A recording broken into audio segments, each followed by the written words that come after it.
Here's my rant. I am outraged. I am sickened by this judge, Judge Jean Boyd, and her elitist decision.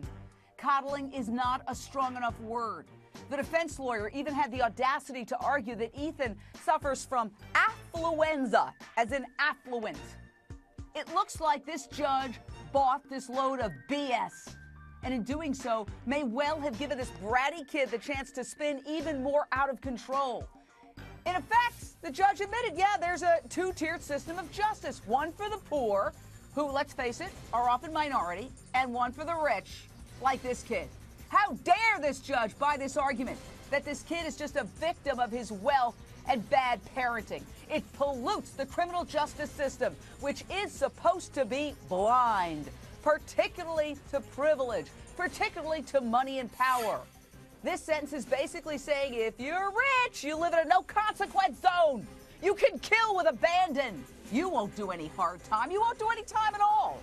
A man whose wife and daughter were killed by this kid put it best. Listen to him.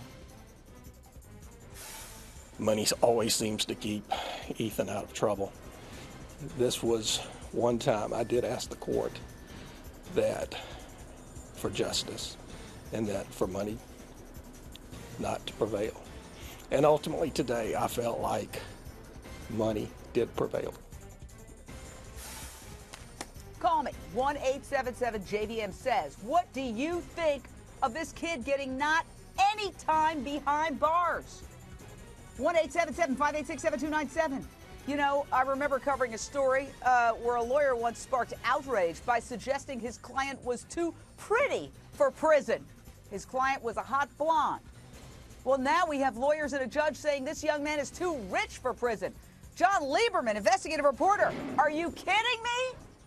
Jane, and justice for some. I mean, you look at this case, and once again, the victims get the short end of the stick. And I'll tell you what, Jane, the moment this 16-year-old was charged as a juvenile, that was his get-out-of-free card, because prosecutors asked for 20 years of prison for this 16-year-old. But even if they got that sentence, he would have only served 2 or 3 years in jail. That was the first thing. And the victims don't even get the solace of that, because instead, he gets 10 years probation, and the only way he's going to end up behind bars is if he screws up and violates his probation. One other thing, Jane, I went through the court documents, and this is what I found that probably upset me the most. He actually told another teenager at the scene that, quote, his family would get him out of anything. Of course, that's what he said at the scene after killing 4 people.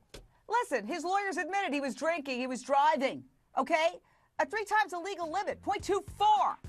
But argued that his parents were partially to blame since they gave him everything he wanted and never disciplined him. The defense argued, oh, that makes him a victim, so he belongs on probation and in high-priced therapy.